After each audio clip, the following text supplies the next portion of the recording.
Okay, so we started this 18 days ago when we went under lockdown, and now it's been extended. So what we're doing at the moment is we're looking after the homeless. The homeless is about plus minus 300 on the streets. We do 1 meal a day or at least 2 meals a day. They can't beg. They're supposed to be under lockdown. They were supposed to be catered for. Unfortunately, it's not being done. So we're doing the best that we can do.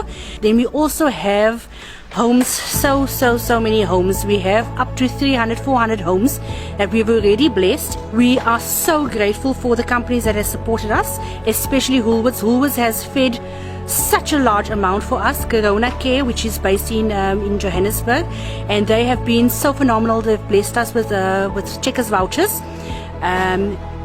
Vincent Spa, Emalinda Spa and Southern Spa, they have been overwhelming. The support has been great.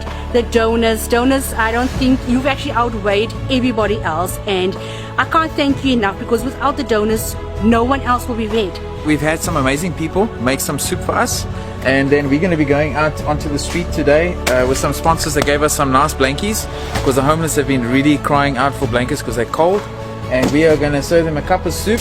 And with these amazing rolls, sponsored by Spa in Emalinda. And yeah, we're just gonna go love on the guys tonight. We've been doing this now, I think it's day 18 today. So every day we've been going to feed the homeless in the city, and yeah, they're really blessed by this, I can tell you now. So right now we're gonna drive out to the airport, and we're gonna come along the West Bank, I think it's the West Bank RDZ area, feed a few guys there, go through West Bank, and then go uptown Oxford Street, and then back to Vincent. And while we're doing that, another team is going to start the furthest distance away from here, would be Ganubi, and they're going to work their way back from Ganubi, Berea, Stirling, Nahoon, Beacon Bay, and then we'll all meet again at Vincent. It's very handsome, because it helps us.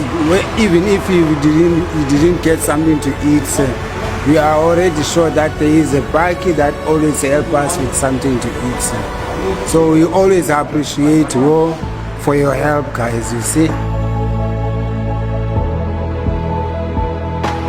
With none of these shops open, there's less people moving in the streets, which means that there's less food in the dustbins, which they look in every day.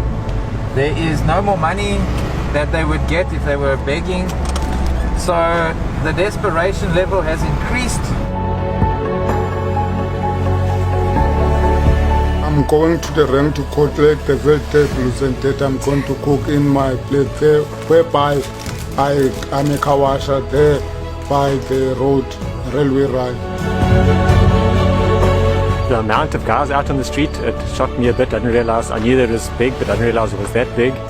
But yeah, just the need. I mean, these guys literally have nothing, eh? They really, I mean, most of them don't have a blanket. We've been giving out blankets now to a lot of guys who've been probably months, if not more, on the street with no blankets even, no socks, no food, not knowing where the next meal will come from. And yeah, even tougher for them in a time like this where they can't even hustle to try and make a few rand here and there, washing cars and that type of thing. When you run out of food and they run to the car and they're asking for something to eat because they haven't eaten all day, it is really hard to say, I'm sorry, but I don't have anything. And then they walk away with that. It's almost as if when they saw you, they just saw hope, and then in a couple seconds you just say, I'm sorry, we're out of food, and then you just see them walk away, and they just lost that hope for the day, even if it was just one bread roll. So for me, that is tough.